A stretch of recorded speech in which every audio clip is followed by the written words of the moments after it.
بسم الله الرحمن الرحيم আসসালামু আলাইকুম ওয়া রাহমাতুল্লাহ। সুপ্রিয় লাইফ অফ জান্নাত চ্যানেলের দর্শক মণ্ডলী, আশা করি মহান আল্লাহ রাব্বুল আলামিনের অশেষ মেহেরবানি ও দয়ায় আপনারা সবাই ভালো আছেন। রাসূল করিম সাল্লাল্লাহু আলাইহি ওয়াসাল্লাম বলেছেন, যে ব্যক্তি রমজান মাস পেল অথচ সে নিজের গুনাহগুলো মাফ করে নিতে পারল না, তার মতো হতভাগা কপাল ফাটা আর কেউ নেই। প্রিয় দর্শক মণ্ডলী, পবিত্র মাহে রমজান আর কয়েকদিন বাকি। আপনি কি জানেন পবিত্র মাহে রমজান এত দামি কেন? প্রিয় দর্শক মণ্ডলী, আজকের ভিডিওতে আমরা পবিত্র মাহে রমজানের গুরুত্ব ও ফজিলত সম্পর্কে আলোচনা করব। হয়তোবা আমাদের এই ফজিলত ও গুরুত্ব সম্পর্কে না জানার কারণে এই পবিত্র মাহে রমজানকে আমরা অবহেলার সঙ্গে কাটিয়ে দিয়ে থাকি। প্রিয় দর্শক, আজকের ভিডিওতে আমরা পবিত্র মাহে রমজানের ফজিলত ও গুরুত্ব সম্পর্কে বিস্তারিত আলোচনা করব। তাই ভিডিওটি শুরু থেকে শেষ পর্যন্ত দেখার জন্য প্রত্যেকের কাছে বিশেষভাবে অনুরোধ করছি। তাহলে চলুন মূল ভিডিওতে ফিরে যাওয়া যাক।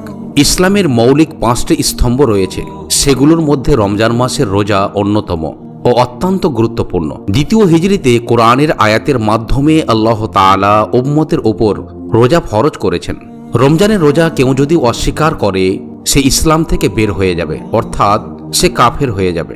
এছাড়াও শরীয়ত সমর্থিত ওজোর কারণ ছাড়া ইচ্ছাকৃত রোজা ভঙ্গকারী, মৌলিক ফরজ লঙ্ঘনকারী ও ইসলামের ভিত্তি বিনষ্টকারী রূপে গণ্য হবে। নবীজি সাল্লাল্লাহু আলাইহি ওয়াসাল্লাম বলেন, যে ব্যক্তি কোনো ওজোর বা অসুস্থতা ছাড়া রমজানের একটি রোজা পরিত্যাগ করবে, সে যদি ওই রোজার পরিবর্তে আজীবন রোজা রাখে তবুও ওই ব্যক্তি রমজানের রোজার ক্ষতিপূরণ করতে পারবে না। সুবহানাল্লাহ। তিরমিজি শরীফের হাদিস নম্বর 723। সুপ্রিয় দর্শক, এই হাদিস থেকে আমরা বুঝতে পারি যে পবিত্র মাহে রমজানের এক একটি রোজা আল্লাহ তাআলার কাছে কতই না দামি। রোজার গুরুত্ব সম্পর্কে আল্লাহ তাআলা বলেন, সুতরাং তোমাদের মধ্যে যে ব্যক্তি 1 মাস রমজান পাবে সে যেন অবশ্যই রোজা রাখে, আর তোমাদের মধ্যে কেউ যদি অসুস্থ হয় বা সফরে থাকে তবে অন্য সময় সেই সমান সংখ্যায় রোজা পূর্ণ করবে। সূরা বাকারা আয়াত নম্বর 185। এই আয়াতের মাধ্যমে আমরা বুঝতে পারি কোনো ব্যক্তি যদি রমজান মাসে অসুস্থ থাকে এবং মুসাফির হয় তাহলে সে রোজা কাজা করতে পারবে। অন্য সময়ে যখন সে সুস্থ হবে বা সফর থেকে ফিরে আসবে তখন সে যতগুলো রোজা পরিত্যাগ করেছে ততগুলো রোজাই সে কাজা করবে। প্রিয় দর্শক, রমজান মাস সারা বছরের মধ্যে শ্রেষ্ঠ মাস। নবীজি সাল্লাল্লাহু আলাইহি ওয়াসাল্লাম বলেন, আল্লাহর কসম, মুসলমানদের জন্য রমজানের চেয়ে উত্তম কোনো মাস আসেনি এবং মুনাফিকদের জন্য রমজান মাসের চেয়ে অধিক ক্ষতির মাসও আর আসেনি। কেননা মুমিনরা এ মাসে সারা বছরের জন্য ইবাদতের শক্তি ও পাথেয় গ্রহণ করে, আর মুনাফিকরা তাতে মানুষের উদাসীনতা ও দোষ ত্রুটি অন্বেষণ করে। এ মাস মুমিনদের জন্য গনিমত আর মুনাফিকদের জন্য ক্ষতির কারণ। মুসনাদ আহমদ হাদিস নম্বর 8368। পবিত্র কোরআনে আল্লাহ তাআলা আরো বলেন, হে ঈমানদারেরা, তোমাদের ওপর রোজা ফরজ করা হয়েছে যেমন ফরজ করা হয়েছিল তোমাদের পূর্ববর্তীদের ওপর, যাতে তোমরা তাকওয়া অবলম্বনকারী হতে পারো। সূরা বাকারা আয়াত নম্বর 183। নবীজি সাল্লাল্লাহু আলাইহি ওয়াসাল্লাম বলেছেন, যখন রমজান মাসের প্রথম রাত্রের আগমন ঘটে তখন দুষ্ট জিন ও শয়তানদের শৃঙ্খলাবদ্ধ করা হয়, জাহান্নামের দরজাগুলো বন্ধ করে দেওয়া হয়। সুবহানাল্লাহ। আর একটি দরজাও খোলা হয় না, এবং জান্নাতের দরজাগুলো খুলে দেওয়া হয়, তার একটি দরজাও বন্ধ করা হয় না। আর একজন ঘোষক ঘোষণা করতে থাকে, হে কল্যাণের প্রত্যাশী, অগ্রসর হও, হে অকল্যাণের প্রার্থী, থেমে যাও। আল্লাহ তাআলা এ মাসের প্রতি রাত্রে অসংখ্য জাহান্নামীকে মুক্তি দান করেন। সুবহানাল্লাহ, সুবহানাল্লাহ। তিরমিজি শরীফের হাদিস নম্বর 682। রমজান মাস বড়ই বরকতময় মাস। হযরত আবু হুরায়রা রাদিয়াল্লাহু তাআলা আনহু বলেন, যখন রমজান মাসের আগমন ঘটল নবীজি সাল্লাল্লাহু আলাইহি ওয়াসাল্লাম ইরশাদ করলেন, তোমাদের কাছে বরকতময় মাস রমজান মাস এসেছে। আল্লাহ তাআলা তোমাদের ওপর এ মাসে রোজা ফরজ করেছেন। মুসনাদ আহমদ হাদিস নম্বর 7148। রমজানের রোজা বাধ্যতামূলক করা হয়েছে, আবার রোজার বিনিময়ে অনেক বড় পুরস্কারের কথাও ঘোষণা করা হয়েছে। মহানবী সাল্লাল্লাহু আলাইহি ওয়াসাল্লাম বলেন, আল্লাহ তাআলা বলেন, রোজা আমার জন্য, সুবহানাল্লাহ, আমি নিজে এর প্রতিদান দেব। আমার বান্দা আমার জন্য পানাহার ছেড়ে দেই, কামনা বাসনা ছেড়ে দেই। রোজাদারদের জন্য দুটি খুশি, একটি খুশি ইফতারের সময়, আর একটি খুশি আমার সঙ্গে তার সাক্ষাতের সময়। সুবহানাল্লাহ, সুবহানাল্লাহ। এবং রোজাদারের মুখের গন্ধ আল্লাহর নিকট মিস্কের সুগন্ধের চেয়েও উত্তম। সুবহানাল্লাহ।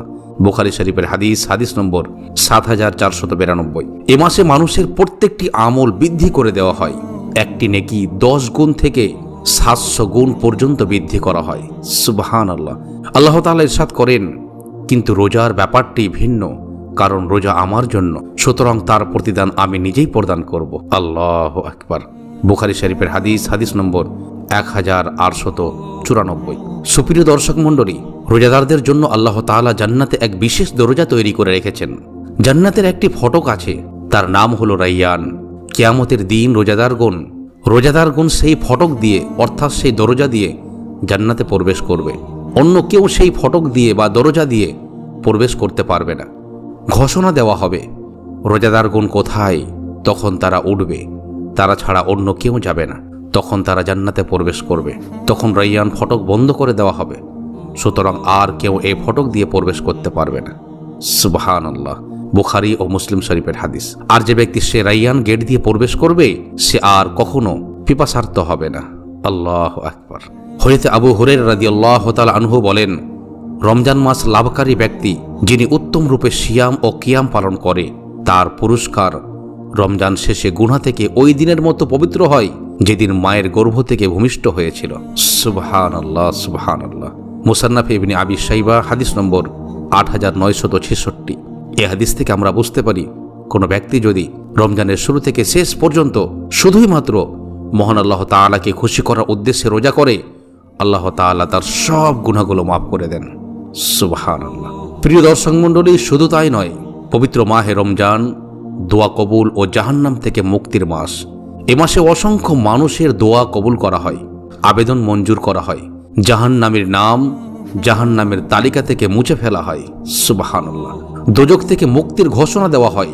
তাই এ মাসে বেশি বেশি নেক আমল করতে হবে, তাওবা ইস্তিগফার করতে হবে, জাহান্নাম থেকে মুক্তি চাইতে হবে, যাবতীয় দরখাস্ত দয়াময় আল্লাহর দরবারে পেশ করতে হবে। রাসূল করিম সাল্লাল্লাহু আলাইহি ওয়াসাল্লাম বলেন, অবশ্যই আল্লাহ তাআলা রমজান মাসের প্রত্যেক দিন ও রাতে অসংখ্য ব্যক্তিকে জাহান্নাম থেকে মুক্তি দান করেন এবং প্রত্যেক মুমিন বান্দার একটি করে দোয়া কবুল করেন। সুবহানাল্লাহ। মুসনাদ আহমদ, হাদিস নম্বর ৭৪৫০। হাদিসে আছে, 3 ব্যক্তির দোয়া ফেরত দেওয়া হয় না। রোজাদারের দোয়া ইফতার পর্যন্ত, ন্যায়পরায়ণ শাসকের দোয়া এবং মজলুমের দোয়া। সহিহ ইবনে হিব্বান, হাদিস নম্বর ৩৪২৮। রমজান পাপ মোচন ও গুনাহ থেকে ক্ষমা লাভের মাস। 5 ওয়াক্ত নামাজ, এক জুমা থেকে আরেক জুমা এবং এক রমজান থেকে আরেক রমজান মধ্যবর্তী সময়ে গুনাহগুলো আল্লাহ তাআলা মুছে ফেলে দেন, সে ব্যক্তি যদি কবিরা গুনাহ থেকে বেঁচে থাকে। মুসলিম শরীফের হাদিস, হাদিস নম্বর 233। সুপ্রিয় দর্শক মণ্ডলী, রমজান মাসে বেশি বেশি দান খয়রাত করা উচিত। নবী করিম সাল্লাল্লাহু আলাইহি ওয়াসাল্লাম এমনিতেই প্রচুর দান করতেন, আর এ মাসে দানের পরিমাণ আরও বহুগুণ বাড়িয়ে দিতেন। হযরত আব্দুল্লাহ ইবনে আব্বাস রাদিয়াল্লাহু তাআলা আনহু বলেন, রাসূল আকরাম সাল্লাল্লাহু আলাইহি ওয়াসাল্লাম ছিলেন মানুষের মাঝে সর্বশ্রেষ্ঠ দাতা।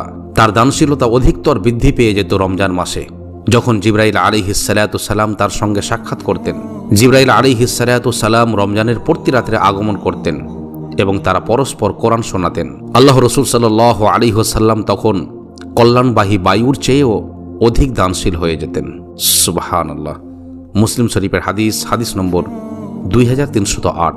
সুপ্রিয় দর্শক মণ্ডলী, রাসূল করিম সাল্লাল্লাহু আলাইহি ওয়াসাল্লাম বলেন, যে ব্যক্তি কোনো রোজাদারকে ইফতার করাবে, সে তার অনুরূপ প্রতিদান লাভ করবে, তবে রোজাদারের প্রতিদান থেকে বিন্দুমাত্র হ্রাস করা হবে না, অর্থাৎ কমানো হবে না।